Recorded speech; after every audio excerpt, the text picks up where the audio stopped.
ರೇಣುಕಾಸ್ವಾಮಿ ಭೀಕರ ಮರ್ಡರ್ ಕೇಸ್ಗೆ ಸಂಬಂಧಪಟ್ಟಂತೆ Darshan and ಗ್ಯಾಂಗ್ಗೆ bale ಸಿಕ್ಕಿದ್ದು ಇವತ್ತು ಜೈಲಿಂದ ಪವಿತ್ರ ಗೌಡ ಬಿಡುಗಡೆ ಆಗಿಲ್ಲ.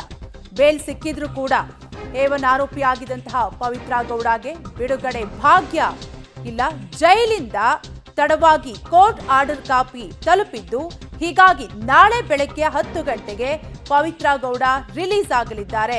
ನಾಳೆ ಬೆಳಗ್ಗೆ ಪರಪ್ಪನ ಅಗ್ರಹಾರದಿಂದ ಪವಿತ್ರ ಗೌಡ ರಿಲೀಸ್ ಆಗಲಿದ್ದು, ಕಲಬುರಗಿ ಜೈಲಿಂದ A11 ನಾಗರಾಜ್ ಆರೋಪಿ ಬಿಡುಗಡೆಯಾಗಲಿದ್ದಾರೆ. ಒಟ್ಟಾರೆಯಾಗಿ ಚಿತ್ರದುರ್ಗದ ರೇಣುಕಾಸ್ವಾಮಿ ಮರ್ಡರ್ ಕೇಸ್ಗೆ ಸಂಬಂಧಪಟ್ಟಂತೆ ಸತತ 6 ತಿಂಗಳ ಕಾಲ ಆರೋಪಿಗಳು ಜೈಲು ವಾಸವನ್ನ ಆರೋಪಿಸಿದ್ದು, ವಾದ ಪ್ರತಿವಾದವನ್ನ ಆಲಿಸಿದ ಕೋರ್ಟ್ ಈಗ ಆರೋಪಿಗಳಿಗೆ ರಿಲೀಸ್ ಅನ್ನ ಮಾಡಿದ್ದು, ಬೇಲ್ ಸಿಕ್ಕಿದೆ. ಈಗ ಒಟ್ಟಾರೆಯಾಗಿ ಕಲಬುರಗಿ ಜೈಲಿಂದ ನಾಗರಾಜ್ ಬಿಡುಗಡೆಯಾಗಿದ್ದು, ಪವಿತ್ರ ಗೌಡಗೆ ಬಿಡುಗಡೆ ಭಾಗ್ಯ ಇಲ್ಲ. ಯಾಕಂದ್ರೆ ಕೋರ್ಟ್ ಆರ್ಡರ್ ಕಾಪಿ ಲೇಟ್ ಆಗಿ ತಲುಪಿದ್ದಂತಹ ಕಾರಣ ನಾಳೆ ಬೆಳಗ್ಗೆ 10 ಗಂಟೆಗೆ ಪವಿತ್ರ ಗೌಡ ರಿಲೀಸ್ ಆಗಲಿದ್ದಾರೆ.